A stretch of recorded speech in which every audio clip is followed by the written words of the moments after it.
Hello dear WBCS exam comrade, তোমাদের প্রত্যেককে welcome WBCS pro লাইভে। আর যেমন প্রতিটি বিষয়ের topic wise concept wise class চলছে, সেই সিরিজে আজকে চলে এসেছি অ্যানশিয়েন্ট হিস্ট্রির নেক্সট পার্ট নিয়ে, যেখানে আমরা গুপ্ত যুগের ইতিহাস জানবো, গুপ্ত ডাইনেস্টির গল্প, গুপ্ত সাম্রাজ্যের গল্প জানবো।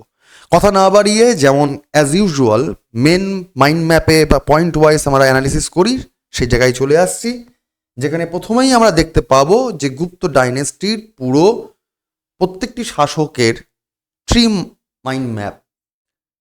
আমরা দেখতেই পাচ্ছি যে গুপ্ত বংশকে শুরু করছে যার হাত ধরে ফাউন্ডার, তিনি হচ্ছেন শ্রীগুপ্ত, যার সময়কাল মোটামুটি স্তরে 275 থেকে 300 খ্রিস্টাব্দ। শ্রীগুপ্তই এই বংশ শুরু করছেন, প্রতিষ্ঠা করছেন। এবার এই শ্রীগুপ্ত কে, বা গুপ্ত বা মানে বংশটা কিভাবে ভারতবর্ষে আসছে, এ নিয়ে ঐতিহাসিকদের মধ্যে ব্যাপক মত পার্থক্য, মতভেদ, নানা রকম কিছু রয়েছে। তার কারণ বিভিন্ন রকম ঐতিহাসিক উপাদান বা বিভিন্ন রকম যে যে প্রদত্ত উপাদান যেগুলো পাওয়া গেছে, সেই নিরিখে কখনো বোঝা যাচ্ছে যে এরা মালদাবাসী ছিল, যেটা বর্তমানে পশ্চিমবঙ্গের মালদা, কিংবা মুর্শিদাবাদ থেকে প্রায় 200 কিলোমিটার দূরের অঞ্চলের ছিল, বা কেউ পার্টিকুলার মগধের অঞ্চলের লোক ছিল, কেউ বলছেন যে জাট বংশীয় লোক ছিল পাঞ্জাবের। তো সবটা মিলিয়ে এই গঙ্গা বক্ষের আশপাশ দিয়ে এদের যে অঞ্চলের লোকজন ছিল, সেইটুকু অন্তত বোঝা যায়। কিন্তু বোঝা যায় এই রাজবংশ সূত্রপাত হচ্ছে যে শাসকের হাত ধরে, সেটা হচ্ছে শ্রীগুপ্তের হাত ধরে। কিন্তু তিনিও আসলে অধীনস্থ শাসক ছিলেন, কমপ্লিট সোভারেন কিং বা রুলার যাকে বলা হয়, স্বাধীন রাজা, সেরকমভাবে তিনি ছিলেন না। শ্রীগুপ্তের পরবর্তীকালে আসছেন আরেকজন শাসকের নাম পায়, সেটা হচ্ছে ঘটোৎকচ। তার সময়কাল মোটামুটি 300 থেকে 320 খ্রিস্টাব্দের মধ্যে। এবং তারপরই আসেন গুপ্ত যুগের প্রথম সোভারেন কিং। এটা পরীক্ষার জন্য খুব ইম্পর্টেন্ট, যে ফার্স্ট সোভারেন কিং বা ruler of the Gupta dynasty K? Answer হবে প্রথম চন্দ্রগুপ্ত, যার সময়কাল মোটামুটি স্তরে বোঝা যায় 320 থেকে 340 খ্রিস্টাব্দ। অর্থাৎ তিনি গুপ্ত বংশের প্রথম স্বাধীন শাসক, প্রথম চন্দ্রগুপ্ত। চন্দ্রগুপ্ত মৌর্য নয়, কিন্তু গুপ্ত বংশের প্রথম চন্দ্রগুপ্ত। এই প্রথম চন্দ্রগুপ্তের পরবর্তীকালেই গুপ্ত বংশকে যে একটা অন্য উচ্চতায় নিয়ে যায় যে শাসক, তার রাজত্ব পাঠগুলোকে দিয়ে এবং সমস্ত কিছু নিয়ে, যাকে আমরা বলি গুপ্ত যুগ, হচ্ছে গিয়ে ভারতবর্ষের প্রাচীন ভারতের ইতিহাসের জন্য সোনাই রাঙানো যুগ, স্বর্ণযুগ বলা হয়। তার মধ্যে এই গুপ্ত যুগেরই সর্বশ্রেষ্ঠ শাসক হচ্ছেন সমুদ্রগুপ্ত, যে সমুদ্রগুপ্তের সময়কাল 340 থেকে 380, প্রায় 40 বছরের তার সময়কাল। এবং তারপরে আসেন তার দুই পুত্র রামগুপ্ত এবং দ্বিতীয় চন্দ্রগুপ্ত। দ্বিতীয় চন্দ্রগুপ্ত তাদের মধ্যে বেশি একটু উল্লেখযোগ্য, যার সময়কাল ছিল 380 থেকে 413 মতো খ্রিস্টাব্দ মতো। এবং তার পরবর্তীকালে বংশধর থাকছেন তিনজন: গোবিন্দগুপ্ত, প্রথম কুমারগুপ্ত এবং তার কন্যা প্রভাবতী গুপ্ত। পরবর্তীকালে এই প্রভাবতী গুপ্তের সঙ্গে বাকাটক রাজবংশের বিয়ে হবে রুদ্রসেনের। যাই হোক, এরপর ক্ষমতায় আসছেন প্রথম কুমারগুপ্ত 413 থেকে 455 এই সময়কালে, এবং তারপরে আসছেন স্কন্দগুপ্ত, পুরুগুপ্ত, ঘটোৎকচ গুপ্ত সেকেন্ড। স্কন্দগুপ্ত হুনদের প্রতিহত করছেন, দ্বিতীয় চন্দ্রগুপ্ত শকদের প্রতিহত করছেন। দ্বিতীয় চন্দ্রগুপ্ত শকদের প্রতিহত করে নাম নিচ্ছেন শকারি, আর স্কন্দগুপ্ত হুনদের প্রতিহত করছেন, তিনি হোন, হরণ বা হিরণ শিকারী উপাধি নিচ্ছেন। যাই হোক, এর পরবর্তীকালে আসছে সেকেন্ড কুমারগুপ্ত। মোটামুটি এই প্রথম পার্টের গুপ্ত যে এজ, সেই গুপ্তা এজের এরাই উল্লেখযোগ্য শাসক বলা যেতে পারে। এবং এর পরবর্তীকালে এই যে পুরুগুপ্ত, সেই পুরুগুপ্তের আমল থেকে গুপ্ত বংশের শাসকদের যে দুর্দণ্ড প্রতাপ, যে প্রভাব থাকছে, সেই প্রভাবটা আস্তে আস্তে ক্ষয়প্রাপ্ত হচ্ছে। পুরুগুপ্তের পরবর্তীকালে বুধগুপ্ত, নরসিংহগুপ্ত, তারপরে তৃতীয় কুমারগুপ্ত, বিষ্ণুগুপ্তদের নাম পাওয়া যায়। এবং ধীরে ধীরে ম্লান হতে হতে হতে হতে পরবর্তীকালের যে গুপ্তোত্তর যুগ বা পোস্ট বা ল্যাটার গুপ্তা পিরিয়ড, সেইখানে গিয়ে আমরা দেখতে পাই যে শেষ মেষ শক্তিশালী শাসক বলা যেতে পারে হালকা পাতলা, সেটা হচ্ছেন দ্বিতীয় জীবিত গুপ্ত, যার হাত ধরেই বলা যেতে পারে গুপ্ত যুগের শেষ হচ্ছে। তো একটা বিশাল বড় টাইম পিরিয়ড গুপ্তা এজটা, গুপ্তা ডাইনেস্টিটা, গুপ্তা এম্পায়ারটা, আমরা এই এত কথা যে পড়াশোনা করব বা জানার চেষ্টা করব কোত্থেকে জানতে পাচ্ছি বেশ কিছু রিসোর্স থেকে। সোর্সেসগুলো কি? এক, সাহিত্য উপাদান। দুই, বেশ কিছু লিপি বা বেশ কিছু শিলালিপ লেখ, ইনস্ক্রিপশন, বেশ কিছু বৈদেশিক বর্ণনা এবং বেশ কিছু পুরাণ, বেশ কিছু মুদ্রা, বেশ কিছু প্রত্নতাত্ত্বিক উপাদান। যেমন সাহিত্যিক উপাদান, যদি দেশীয় সাহিত্যিক উপাদান ধরে নেওয়া হয় তাহলে এই গুপ্ত যুগের ইতিহাস জানতে পারছি পরপর কালিদাসের লেখা অভিজ্ঞানম শকুন্তলম থেকে, বিশাখ দত্ত রচিত মুদ্রা রাক্ষস বা দেবী চন্দ্রগুপ্তম থেকে, শূদ্রকে রচিত মিচ্ছকটিকম থেকে, ভাসের রচিত স্বপ্ন বাসব দত্তা বা চারুদত্ত থেকে, এবং ভারভীর লেখা কিরাতার্জুনীয় মন থেকে দেখতে পাচ্ছি। তাহলে এগুলো হচ্ছে তোমার দেশীয় সাহিত্য, তার লেখক কি এবং তার লিখিত রচনার নাম কি। ডাইরেক্ট কোশ্চেন আসে প্রিলিমস লেভেলের জন্য। পরবর্তীকালে আমরা দেখতে পাচ্ছি যে ওই গুপ্ত পিরিয়ডে বিভিন্ন সময় বেশ কিছু পর্যটকরা আসছেন, যেমন ফাহিয়েন আসছে, ইস্তিং আসছে, এদের বিবরণী থেকেও জানতে পাচ্ছি আমরা। এছাড়াও বিভিন্ন সময়ের বিভিন্ন রকম ধর্মগ্রন্থ, মূলত বৌদ্ধ ধর্মগ্রন্থ, আর্য মঞ্জুশ্রী মূলকল্প, এর থেকেও আমরা গুপ্ত যুগের সম্পর্কে ধারণা নিতে পারছি। এছাড়া বিভিন্ন পুরাণ, বায়ু পুরাণ, মৎস্য পুরাণ, বিষ্ণু পুরাণ কিংবা ভাগবত পুরাণ থেকেও আমরা গুপ্ত যুগের ইতিহাস সম্পর্কে অবগত হই। এছাড়া এলাহাবাদ প্রশস্তি হরিসেনের রচিত কিংবা মথুরা লিপি কিংবা মেহৌরলি লিপি কিংবা মান্দাসর লিপি কিংবা ভিত্তারি লিপি এবং বিভিন্ন যে মুদ্রা, স্থাপত্য ভাস্কর্য, যে আর্ট অ্যান্ড কালচার, সমস্তটাকে নিয়ে আমরা গুপ্ত যুগের সমস্ত ডাইমেনশনকে বোঝার চেষ্টা করি, বুঝতে পারি, তথ্য পাই। এই যে সোনায় রাঙানো গুপ্ত যুগ, সেই গুপ্ত যুগের তাহলে প্রথম সার্বভৌম শাসকের নাম কি বলেছিলাম? প্রথম চন্দ্রগুপ্ত। তাহলে প্রথম চন্দ্রগুপ্ত, তার সময়কালটা শুরু হচ্ছে 320 আগেই বলে দিয়েছি। এই সময় তিনি সিংহাসন আরোহণ করছেন, রাজধানী হচ্ছে মগধ।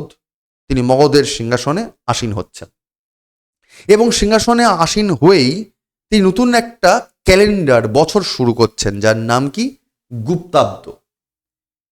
তিনিও বেশ শক্তিমান শাসক ছিলেন, রাজ্য বিজয় করছেন এবং সঙ্গে সঙ্গে ভারতবর্ষের পুরাতন যে শাসকরা যারা ছিল, অশোক কিংবা অন্যান্য শাসকরা যারা ছিল, তাদের মতো করেই তিনিও এক ধরনের নীতি নিচ্ছেন। শুধু রাজ্য জয় করলেও হবে না, বৈবাহিক সম্পর্ক স্থাপন করতে হবে। তিনিও কিন্তু বৈশালীর লিচ্ছবি রাজকন্যা কুমারী দেবীকে বিবাহ করছেন এবং বৈশালীর সঙ্গে ক্ষমতা বিস্তার বা সুসম্পর্ক বজায় রাখছেন, সাম্রাজ্য বিস্তারে কাজে লাগছেন। পরবর্তীতে দেখতে পাওয়া যাচ্ছে যে তিনি তার সিংহাসনে বসার পর তিনি স্বর্ণ মুদ্রায় নিজের প্রতিকৃতি এবং নিজের স্ত্রীর প্রতিকৃতি একদিকে যেমন রাখছেন এবং ওই কয়েনটার উল্টো দিকে তিনি দেবী লক্ষ্মীর প্রতিকৃতিও তৈরি করছেন এবং সেখানে লিচ্ছ বয়ো এই শব্দটিকেও তিনি কিন্তু উল্লেখ রাখছেন, অর্থাৎ তার স্ত্রীর ভূমিকাকে তিনি গ্রহণযোগ্যতা দিচ্ছেন। প্রথম চন্দ্রগুপ্তের গল্প এই মোটামুটি স্তরে। Most important ruler of the Gupta dynasty সেটা হচ্ছে সমুদ্রগুপ্ত। সমুদ্রগুপ্ত বেস্ট শাসক বলা হয় গুপ্ত বংশের, যার সময়কাল 335 থেকে 380 এর মধ্যে, মোটামুটি 40-45 বছরের একটা তার জার্নি। মূল যে সোর্স জানতে পারি আমরা সমুদ্রগুপ্ত সম্পর্কে সেটা হচ্ছে তারই সভাকবি হরিসেনের এলাহাবাদ প্রশস্তি থেকে। এই এলাহাবাদ প্রশস্তিতে জানতে পাচ্ছি আমরা যে সমুদ্রগুপ্তের মন্ত্রী পরিষদ একজন ছিলেন বৌদ্ধ পণ্ডিত, তার নাম হচ্ছে বসুবন্ধু, এবং বসুবন্ধু তিনি সংকলন করছেন অভিধর্ম কোষকে, ধর্মগ্রন্থকে। এবং সমুদ্রগুপ্ত তার সময়কালে উত্তর দিকে ভারতবর্ষে কুষাণদের রাজ তখনও চলছে, তার সমসাময়িক কুষাণ রাজ ছিলেন দুজন, এক গ্রুমবাটেস ও দুই কিদার। এবং সমুদ্রগুপ্ত তার নীতি হচ্ছে সনাতন রাজ চক্রবর্তিত্ব, অর্থাৎ শক্তিমান মানেই শত্রু নিধন করবে, রাজ্য বিস্তার করবে। কৌটিল্যের যে আপ্তবাণী শাসকের জন্য, সেই আপ্তবাণীকে তিনি কিন্তু পরতে পরতে ফলো করেছিলেন এবং গোটা ভারতবর্ষে গুপ্ত বংশের যে ঔরস সাম্রাজ্য বিস্তার নীতি, সেই নীতিকে তিনি ফলো করে সাম্রাজ্য বিস্তার করেছিলেন। পুরো গোটা ভারতবর্ষে তিনি সাম্রাজ্য বিস্তার করছেন দুজন সেনাপতির হাত ধরে, একজন হচ্ছে বীরসেন আর একজন হচ্ছে আম্রকার্দর। যদিও পরবর্তীকালে অতিথিদের মধ্যে মতবিরোধ হচ্ছে যে এই দুজন সেনাপতি আসলে সমুদ্রগুপ্তের সেনাপতি নয়, তা আসলে হচ্ছে গিয়ে দ্বিতীয় চন্দ্রগুপ্তের সেনাপতি। যাই হোক না কেন, নিশ্চয়ই তিনি যখন সাম্রাজ্য বিস্তার করছেন তাহলে তার জন্য তো উল্লেখযোগ্য সেনাপতি থাকবেই। বেশ কিছু ঐতিহাসিকদের মন্তব্য অনুযায়ী যে সমুদ্রগুপ্তের দক্ষিণ ভারত বিজয়ের পেছনে এই বীর সেনের ভূমিকা উল্লেখযোগ্য। আমরা যদি এই বিষয়ে একটু দৃষ্টি নিপাত করি তাহলে দেখতে পাবো যে ভারতবর্ষের একদম হিন্দুকুশ পর্বত, সেই সময় ভারতবর্ষ, আজকের ভারতবর্ষ নয়, সেই সময় হিন্দুকুশ, এইদিকে হিমালয়, একদিকে আরব সাগর এবং দক্ষিণ ভারতে প্রায় তামিলনাড়ু এবং পুরো একেবারে বাংলাদেশ, বঙ্গপ্রদেশ দিয়ে একদম আরাকান অঞ্চল, বার্মারও অনেকটা অঞ্চল দিয়ে বিস্তৃত বিশাল বড় বঙ্গোপসাগরের তীর বরাবর বিশাল বড় ভারতবর্ষে তিনি সাম্রাজ্য বিস্তার করছেন। যদিও অশোকের মতন অতটাও বিস্তৃত নয়, তবু অদ্ভুত ব্যাপার, কেন গুপ্তযুগকেই আমরা গোল্ডেন পিরিয়ড বলছি অ্যানশিয়েন্ট ইন্ডিয়ান হিস্ট্রির জন্য, সেটা আলোচনা করা অবশ্যই করব আমি পরের একটা আলাদা করে সেপারেট ক্লাসে। কারণ একদিকে সায়েন্স টেকনোলজি, একদিকে আর্ট অ্যান্ড ক্রাফট, আর একদিকে সুযোগ্য শাসন ব্যবস্থা, সবটাকে নিয়ে গুপ্ত যুগে যা টাইট কি বলবো শাসন ব্যবস্থা ছিল, সেই ব্যবস্থা পরিমিত, পরিশিষ্ট, শান্ত এবং বুদ্ধির বিকাশ, সবটাকে নিয়ে এই রকম ব্যাপ্তি, সমস্ত ক্ষেত্রে যে ব্যাপ্তি হয়েছে, সায়েন্স কিংবা লেখালেখি কিংবা সমস্ত কিছুতে, সেই রকম ব্যাপ্তি অন্য কোনো যুগে দেখতে পাওয়া যায়নি। তো সেইগুলো কী হবে, তার তথ্যগুলো কি, সমস্ত কিছু নিয়ে আলোচনা করবো, সেটা সেপারেট একটা ভিডিও করব। এনিওয়ে, আজকের টপিকে চলে আসি আমি, যে এই যে ব্যাপক বড় সাম্রাজ্য তিনি বিস্তার করলেন সমুদ্রগুপ্ত, তাহলে কোন কোন পয়েন্টে মোটামুটি কোথায় কোথায় করেছেন, যদি এটাকে আমরা মাইন্ড ম্যাপ করার চেষ্টা করি তাহলে দেখতে পাবো উত্তর ভারতের তিনি আজকের সময়কার উত্তরপ্রদেশের যে বেরিলি অঞ্চল, অর্থাৎ আগেকার দিনে ওই ছত্র জয় করছেন, বা মধ্যপ্রদেশের যে গোয়ালিয়র অঞ্চল, যাকে আগেকার দিনে বলা হতো পদ্মাবতী, কিংবা আজকের দিনের যে মথুরা অঞ্চল ইউপির, আগেকার দিনে বলা হতো বিদিশা, এরও তিনি জয় করছেন উত্তর ভারতে। একই রকমভাবে দক্ষিণ ভারতেও তিনি জয় করছেন মধ্যপ্রদেশের বিলাসপুর কোশল অঞ্চল, কিংবা উড়িষ্যার সম্বলপুর অঞ্চল, কিংবা মধ্যপ্রদেশের সোনপুরের কৌরল অঞ্চল, কিংবা অন্ধ্রপ্রদেশের পিথাপুরম বা পৃষ্ঠপুরম অঞ্চল, বা বর্তমানে বিশাখাপত্তনম অঞ্চল তিনি জয় করছেন। এছাড়াও তামিলনাড়ুর কাঞ্চিপুরম, যাকে কাঞ্চিপুরম বলা হয়, পল্লবদের পলাক্ক যাকে বলা হয়, তারপরে তোমার আরকট অঞ্চল, যেটা একদম তোমার অন্ধ্রপ্রদেশ আর তামিলনাড়ুর যে এই দিককার যে অঞ্চল, যেটাকে বলা হতো আরকট রিজিয়ান, এই আরকট অঞ্চল তিনি জয় করছেন, যাকে বলা হতো কুন্তলপুর। সুদূর প্রাচীন ভারতে গেলে বলা হতো কুন্তলপুর, পরে পরবর্তীকালে আরকট নাম আসছে। এছাড়াও তিনি উত্তর ভারতে ওইদিকে বুলন্দশহর, কোশাম্বি, একটা মধ্যপ্রদেশের, একটা মধ্য ভারতের বিস্তৃত অঞ্চল তিনি জয় করছেন। বঙ্গদেশে তিনি জয় করছেন মেঘনা নদীর বদ্বীপ অঞ্চল, তার মানেই পরিষ্কারভাবে ভারতবর্ষের একদম পূর্ব দিকের এই পুরো বদ্বীপ অঞ্চল, বুঝতে হবে চট্টগ্রাম নিয়ে এই মায়ানমারেরও বেশ কিছু যে আরাকান ভ্যালি, এই পুরোটা অঞ্চল সমুদ্রগুপ্তের আন্ডারে ছিল সেই সময়, সমতট বলা হতো আর কি। এছাড়াও আসামের নওগাঁও অঞ্চল, নওগাঁওটা আসামের এই রকম সাইডে, ওই অরুণাচল প্রদেশ ঘেঁষা অঞ্চল, অরুণাচল প্রদেশ ঘেঁষাটা অনেকটাই তার মধ্যে ইনক্লুড হয়ে যায় নওগাঁও, তো সেই জায়গাটা তার আন্ডারে ছিল আর কি, তার আন্ডারেই ছিল, ঠিক। তাকে বলা হতো দবক, তো বাংলার অঞ্চলকে বলা হতো সমতট।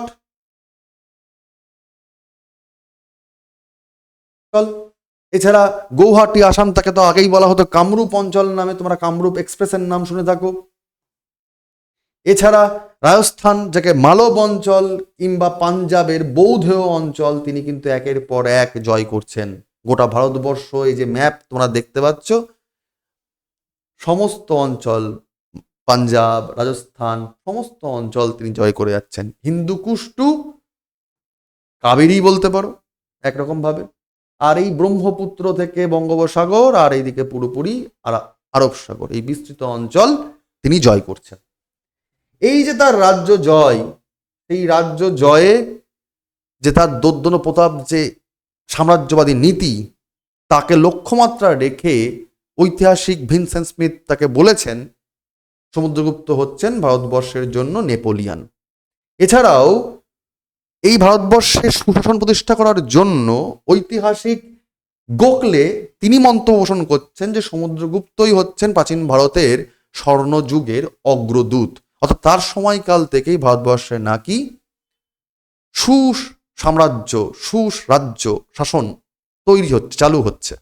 যাই হোক, এই সমুদ্রগুপ্ত আসলে ছিলেন ব্রাহ্মণ্য ধর্মের অনুরাগী, যদিও তিনি পরধর্ম সহিষ্ণুও ছিলেন, তিনি অন্য ধর্মকেও সম্মান করতেন।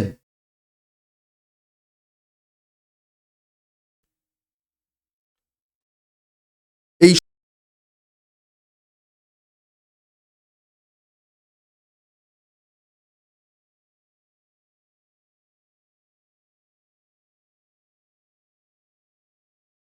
আসল কাজ রাজ চক্রবর্তিত্ব ধর্ম, সনাতনী ধর্ম।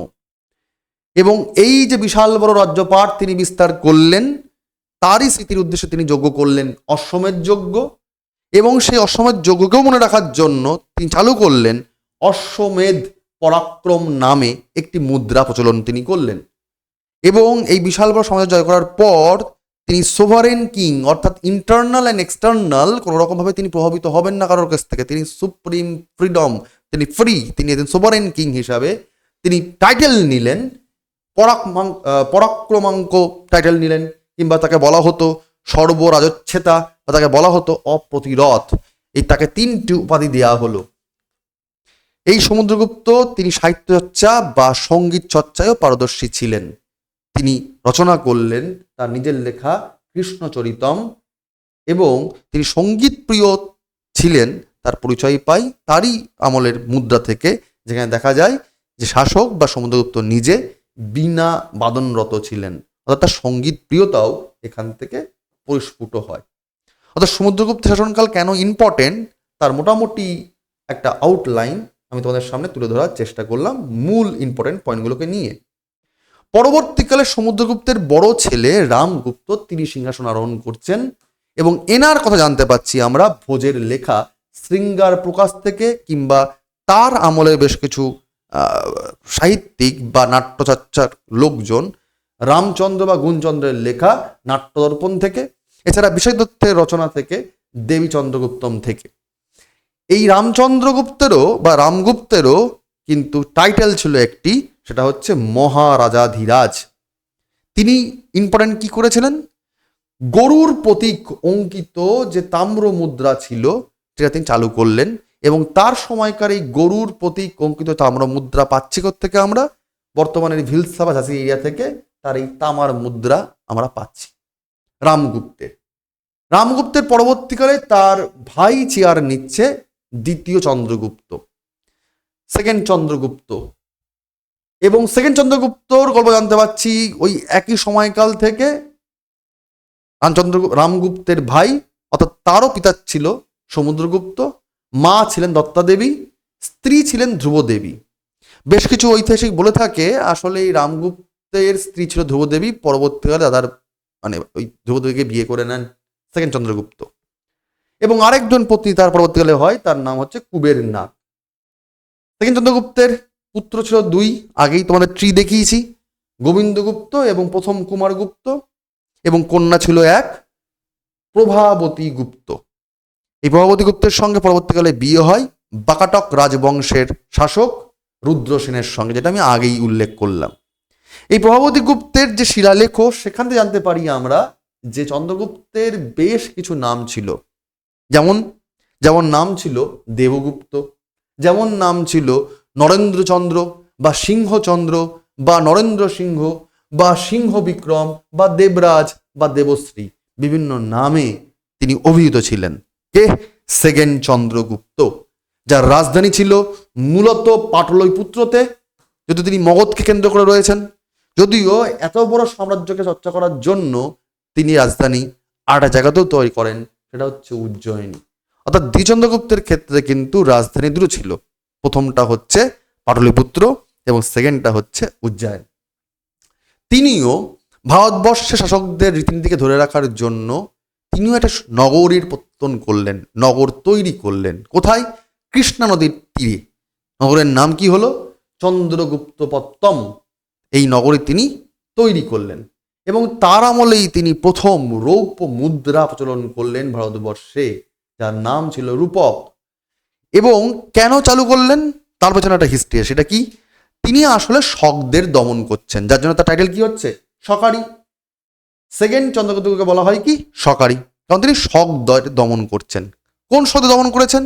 এই যে গুজরাট রিজিয়ন, মালব অঞ্চল, সেখানে শাসক ছিল কে? থার্ড রুদ্র সিংহ। তাকে তিনি পরাজিত করছেন। অর্থাৎ এরা ছিল শক, এই শক শাসকদেরকে হারিয়ে তিনি শকারি উপাধি নিচ্ছেন এবং মালব, কাথিয়াবার মানে গুজরাট রিজিয়নটা, রাজস্থান রিজিয়নটা তিনি ক্যাপচার করছেন। কেন? কারণ এখানে বন্দর রয়েছে। এবার এইখানে ইম্পর্টেন্ট, যেখানে বন্দর সেখানে ট্রান্সপোর্ট, সেখানে বিজনেস, সেখানে ট্যাক্স, সেখানে ইকোনমি। সেকেন্ড চন্দ্রগুপ্তের আমলে ইকোনমি ডেভেলপ হচ্ছে, কারণ তার দিকে কিন্তু বন্দরগুলো পেয়ে যাচ্ছেন।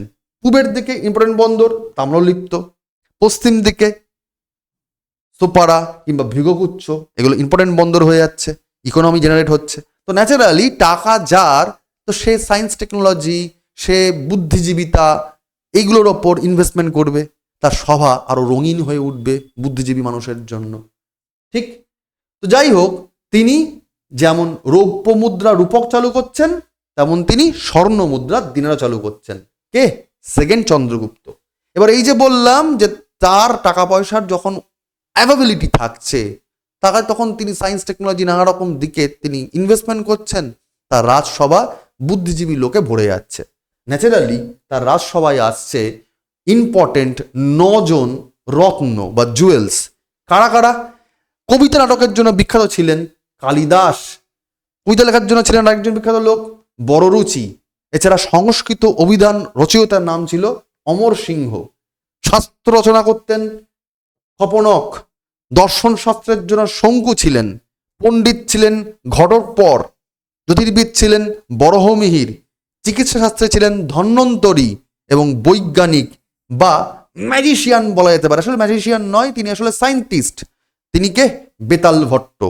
এই 9 বিখ্যাত, 9 রকমের বিভিন্ন ক্ষেত্রের উল্লেখযোগ্য ভারতবর্ষের জুয়েলস ছিলেন, যারা ভারতবর্ষের আর্ট অ্যান্ড কালচার সায়েন্সকে ওই অত যুগ আগেই অনেক ধাক্কায় এগিয়ে নিয়ে গেছেন। সেটা আর্যভট্ট হোক, শূন্য আবিষ্কার করা হোক, দশমিকের ব্যবহার করা হোক, কিংবা সায়েন্স টেকনোলজি হোক, জ্যোতির্বিদ্যা হোক, কিংবা চিকিৎসা শাস্ত্র হোক, সমস্ত ক্ষেত্রেই, বা এই যে কালিদাস সাহিত্য রচনা হোক, নাটক লেখা হোক, সমস্ত ক্ষেত্রে সেই সময় এই যে বলা হয় স্বর্ণযুগ, তার উত্থান হচ্ছে, কারণ ইকোনমি অ্যাভেলেবেল রয়েছে, বুদ্ধির বিকাশের স্কোপ থেকে যাচ্ছে। যাই হোক, এই সেকেন্ড চন্দ্রগুপ্তের আমলেই কিন্তু চৈনিক পর্যটকরাও আসছেন। ফাহিয়েন খুব ইম্পর্টেন্ট। কার আমলে এসেছিলেন ফাহিয়েন? সেকেন্ড চন্দ্রগুপ্তের আমলে। এবং তিনি এসেছিলেনই যে দুটো উদ্দেশ্য নিয়ে, যে ভারতবর্ষের প্রাচীনকাল থেকে যে যে বৌদ্ধ তীর্থস্থান রয়েছে সেগুলোকে তিনি পর্যবেক্ষণ করতে চাইছিলেন এবং সেখান থেকে বৌদ্ধ ধর্ম গ্রহণ করে, বৌদ্ধ ধর্ম গ্রন্থ সংগ্রহ করে সেখান থেকে জ্ঞান আহরণ করে নিয়ে গিয়ে আবার নিজ দেশে ফিরে গিয়ে সেই বৌদ্ধ ধর্মের চর্চা করার জন্য। যাই হোক, ফাহিয়েনের যে বিবরণী, সেখান থেকেও আমরা জানতে পারি সেকেন্ড চন্দ্রগুপ্তের সম্পর্কে, এবং জানতে পারে বুঝতে পারি যে তিনি আসলে ছিলেন বৈষ্ণব ধর্মাবলম্বী, যদিও তিনিও কিন্তু পরধর্ম সহিষ্ণু ছিলেন সমুদ্রগুপ্তের মতনই। এর পরে আসে প্রথম কুমারগুপ্ত, অ্যানাদার ইম্পর্টেন্ট রাজা, যার সময়কাল মূলত 415 থেকে 455। তিনিও তার পূর্বসূরীদের পূর্বদের মতো করেই কিন্তু তিনিও অশ্বমেধ যজ্ঞানুষ্ঠান করছেন। যদিও তিনি অনেকটা শান্ত, তিনি অতটাও রুদ্রমূর্তি নন, তিনি সাধু সুলভ রাজা। এই কথাটা কিন্তু বিভিন্ন ঐতিহাসিক বলছেন তার নেচার অফ অ্যাক্টিভিটি থেকে। তিনিও আসলে বেশ কিছু এই যে ভারতবর্ষের যে আমাদের নর্মদা নদী, মধ্যপ্রদেশ যে বেল্ট, সেই অঞ্চলে যে বাঘেদের যে অঞ্চল, তোমরা জানো মধ্যপ্রদেশে বেশ কিছু ন্যাশনাল পার্কস রয়েছে, এই যে রিজিয়ানটাতে তিনি ক্যাপচার করেছিলেন এবং তার জন্য তাকে নাম দেওয়া হয় ব্যাঘ্র বল পরাক্রম। এবং তিনি পরবর্তীকালে মহেন্দ্রগিরি পর্বতটাও তিনি জয় করছেন, সেজন্য তার নাম হচ্ছে মহেন্দ্রাদিত্য। এগুলো সব তার টাইটেল ছিল। এবং তিনি প্রথম গরুর যে প্রতীক ছিল, যেহেতু ব্রাহ্মণ ধর্ম বিষ্ণুর, তো সেই কারণে গরুর প্রতীক ছিল তাদের মুদ্রার চিহ্ন একটা, সেই গরুরের প্রতীকটাকে উড়িয়ে দিয়ে তিনি সেখানে কার্তিকের যে বাহন ময়ূর তার প্রতিকৃতি করার চেষ্টা করেন, কারণ তিনি আসলে কার্তিকীয় এবং শৈব উপাসক ছিলেন। তার মূল যে কীর্তি সেটা বলতে গেলেই বলতে হবে নালন্দা বিশ্ববিদ্যালয় স্থাপন। পরীক্ষার জন্য খুবই ইম্পর্টেন্ট, যে ভারতবর্ষের সব থেকে ইম্পর্টেন্ট বিশ্ববিদ্যালয় তক্ষশিলার পরবর্তীকালে নালন্দা বিশ্ববিদ্যালয়। সেই নালন্দা বিশ্ববিদ্যালয় কার আমলে তৈরি হচ্ছে? এই প্রথম কুমারগুপ্তের আমলে। আসলে তিনি পড়াশোনারও চর্চা রাখছেন, তিনি শান্ত থাকছেন, অতটা সাম্রাজ্য বিস্তারের নীতি তিনি রাখছেন না, তবে তিনি শক্তিশালীও ছিলেন। যাই হোক, তিনি নালন্দা বিশ্ববিদ্যালয় তৈরি করছেন। এছাড়াও তিনি বেশ কিছু মন্দির তৈরি করছেন, যেমন কার্তিকেয় মন্দির, সূর্য মন্দির, এবং পরধর্ম সহিষ্ণু হওয়ার জন্য তিনি জৈন তীর্থঙ্করদের পার্শ্বনাথের মন্দির তিনি স্থাপন করছেন। এবং তিনি বিবাহ করছেন, তার স্ত্রীর নাম ছিল রানী অনন্ত দেবী। এই ছিল মোটামুটি স্থলে প্রথম কুমারগুপ্তের গল্প। এরপরে আসছে হুন প্রতিহতকারী স্কন্দগুপ্তের গল্প। স্কন্দগুপ্ত, যিনি এই গুপ্ত বংশের শেষ শক্তিশালী শাসক ছিলেন। খুব খুব important point, the last powerful ruler of the Gupta dynasty was Skandagupta. কারণ তিনি হুনদের আক্রমণকে প্রতিহত করছেন। করতে জানতে পারছি ভিতারি লিপি থেকে, এবং জানতে পারছি কি তার সময়কাল হচ্ছে 455-767 খ্রিস্টাব্দ। তার উপাধি তিনি নিচ্ছেন বিক্রমাদিত্য, এবং এই উপাধি নিয়ে তিনি সিংহাসনে আরোহণ করছেন। এবং এই হুনদেরকে তিনি আটকে দিচ্ছেন বলে ভারতবর্ষের আরেকজন ঐতিহাসিক পণ্ডিত ডক্টর রমেশচন্দ্র মজুমদার এই স্কন্দগুপ্তকে আখ্যায়িত করছেন ভারত রক্ষাকারী নামে বা সেভিয়ার অফ ইন্ডিয়া নামে। তাহলে সেভিয়ার অফ ইন্ডিয়া কাকে বলা হয়? স্কন্দগুপ্তকে বলা হয়। কে বলেছেন? ডক্টর রমেশচন্দ্র মজুমদার বলেছেন। জুনাগড় লিপি জানা যাচ্ছে যে সেই সময়তে স্কন্দগুপ্ত শুধুমাত্র ভালো শাসক থাকছেন না, তিনি সঙ্গে সঙ্গে সুশাসকও হচ্ছেন। যেমন সৌরাষ্ট্রের দিকে যে সুদর্শন হ্রদ ছিল তার সংস্কার কাজ তিনি করছেন কৃষি ব্যবস্থাকে উন্নত রাখার জন্য বা সমস্ত কিছু ঠিকঠাক রাখার জন্য। যাই হোক না কেন, ওভারঅল তিনিও কিন্তু তার পূর্বসূরীদের মতো করেই তার সাম্রাজ্যকে অটুট রাখছেন, সুস্থ রাখছেন, স্বাভাবিক রাখছেন। ঠিক এই কারণেই আরেকজন ঐতিহাসিক আর কে মুখার্জি তিনি মন্তব্য পোষণ করেছেন স্কন্দগুপ্ত সম্পর্কে, যে তিনি আসলে দিক বিদিককে জয় করেছেন এবং শান্ত রেখেছেন, তাই তাকে তিনি বলছেন দিগ্বিজয়ী বীর। এই ছিল স্কন্দগুপ্তের গল্প, শেষ পাওয়ারফুল শাসক গুপ্ত বংশের।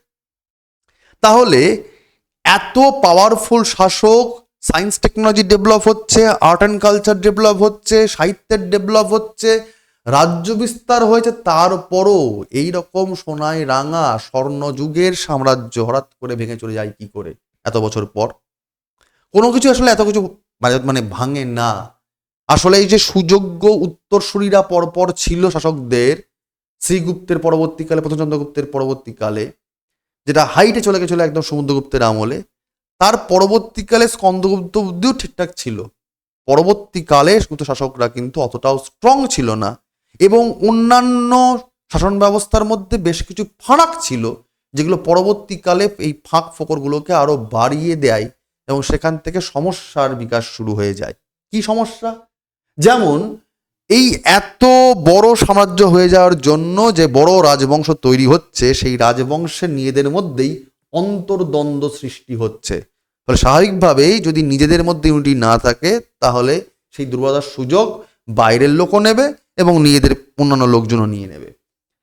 সবথেকে বড় সমস্যা কি ছিল? সামন্ত প্রথা, অর্থাৎ অ্যাডমিনিস্ট্রেটিভ সিস্টেমে গোলমাল হয়ে গেছিল শেষের দিকে। সামন্ত প্রথা সিস্টেম বা ফিউডালিজমটা গোলমাল করেছিল। এই প্রাদেশিক যারা শাসক ছিল, সেই শাসকরা পরবর্তীকালে শেষের দিকে স্বাধীনতা ঘোষণা করে দিয়েছিল, তারা গুপ্তের আন্ডারে থাকছে না, তারা নিজেরা আলাদা আলাদা করে রাজবংশ তৈরি করে নিচ্ছে। অসংগঠিত আমলাতন্ত্র সেই অ্যাডমিনিস্ট্রেশন ছিল সেই সময়, অর্থাৎ কোনো অর্গানাইজ সিস্টেম ছিল না, আনঅর্গানাইজ ছিল। তার ফলটা কি হলো, যে আগে কি হতো বা বর্তমানকালেও কি করছি, সিলেকশন আশাই করছি। যে কোনো গ্রুপ ডি থেকে আইএস অফিসার আমরা কি করি, সিলেকশন নিই। চাকরি বাকরি তো বংশানুক্রমে হয় না। তাহলে তখন কিন্তু এই যে চাকরি বাকরিটা বা আমলাতন্ত্র বা অ্যাডমিনিস্ট্রেশন সিস্টেম, সেটা কিন্তু বংশ পরম্পরায় হতো, যে এর বাবা জমিদার তো এর ছেলেও জমিদার হবে, জমিদার হওয়ার যোগ্য কিনা দেখার দরকার নেই, বা এ সেনাপতি তাহলে তার ছেলেও সেনাপতি হবে। এই যে সেটা কিন্তু অসংগঠিত শাসন ব্যবস্থায় কনভার্ট করছে, একটা পৃষ্ঠপোষকতা চলে আসছে, সেখানে দুর্নীতি, সেখানে অকৃতকার্যতা, ক্ষয়িষ্ণু রাজধর্ম চলে আসছে। ন্যাচারালি সেই রাজধর্ম যদি ক্ষয়িষ্ণু হয়, স্বাভাবিকভাবে সেটা কিন্তু পতনের দিকেই যাবে। তাহলে যারা যারা পতন হচ্ছে তার মূল কারণ কিন্তু নিজের দিকের ভুলগুলোকে ঠিকঠাক রাখা। যাই হোক, এছাড়া স্থায়ী সৈন্যবাহিনীর অভাব, এইগুলো সুযোগ নেওয়ার জন্য বেশ কিছু বৈদেশিক আক্রমণ, যেমন হুনদের আক্রমণ হয়েছে, বাকাটক যাদের সাথে বিয়েটা হলো, যাদের সাথে বিয়ে শাদী করে সম্পর্ক সুস্থ ছিল, পরবর্তীকালে এই ধরনের অন্তদ্বন্দ্বের সুযোগ নিয়েই তারাও কিন্তু সাপোর্ট করলো না, তারাও কিন্তু বিরোধিতা করা শুরু করে দিল এই গুপ্তদের বিরুদ্ধে। এবং সব থেকে ইম্পর্টেন্ট সিস্টেম ছিল একটা ভূমিদান ব্যবস্থা, এই যে ল্যান্ড রিফর্ম সিস্টেম গুপ্ত যুগে, এটা নিয়ে আলাদা একটা আমি ক্লাসে আলাদা করে বলে দেবো, এটা মেন্স লেভেলের জন্য। তো যাই হোক, সেই ভূমিদান সিস্টেমটা কিন্তু ত্রুটিযুক্ত ছিল, ত্রুটিপূর্ণ ছিল, কোনো রকমভাবে ত্রুটিহীন ছিল না, সেটাও কিন্তু সমস্যার কারণ দিয়ে রেখেছিল। আর্থিক বিপর্যয় চলে এসেছিল, বেশ কিছু টাকা পয়সা যা স্বর্ণযুগে কনভার্ট হচ্ছে, যেগুলো উঠছে, সে ধরে রাখতে পারেনি, ঠিকঠাক করে সেই ইনভেস্টমেন্ট রাখতে পারেনি, আর্থিক বিপর্যয় চলে এসেছিল। এবং কেন এসেছিল আর্থিক বিপর্যয়টা, তার কারণটা হচ্ছে যারা অভিজাত বর্গ ছিল তারা আসলে এত বিলাসিতায় মগ্ন হয়ে যায় যে ঠিকঠাক রাজ্যপাটটা চলতে পারে না। এই নানান রকম কারণের জন্য সোনার যুগের পতন হয়ে যায়, স্বর্ণযুগের অবসান হয়। আজকের গল্পে আমাদের এটাই ছিল গুপ্ত ডাইনেস্টির মাইন্ড ম্যাপের টপিক, যেখানে প্রতিটা পয়েন্ট প্রতিটা শাসকের গল্প টু দ্য পয়েন্ট অ্যানালিসিস করেছি। এর পরের ক্লাসে আমরা দেখে নেব পরবর্তী গুপ্ত যুগে শাসকদের সময় কিভাবে বাইরের লোকরা অ্যাটাক করছে, কিভাবে আঞ্চলিক শাসকরা রাজবংশে কনভার্ট হচ্ছে, এবং তারপরে ধীরে ধীরে কি করে হর্ষবর্ধনের পুষ্যবতী ডাইনেস্টি ধীরে ধীরে ধীরে ধীরে এম্পাওয়ারে আসছে বা দক্ষিণ ভারতের শক্তি বিস্তার হচ্ছে। একের পর এক গল্পে আসবো, পড়তে থাকো।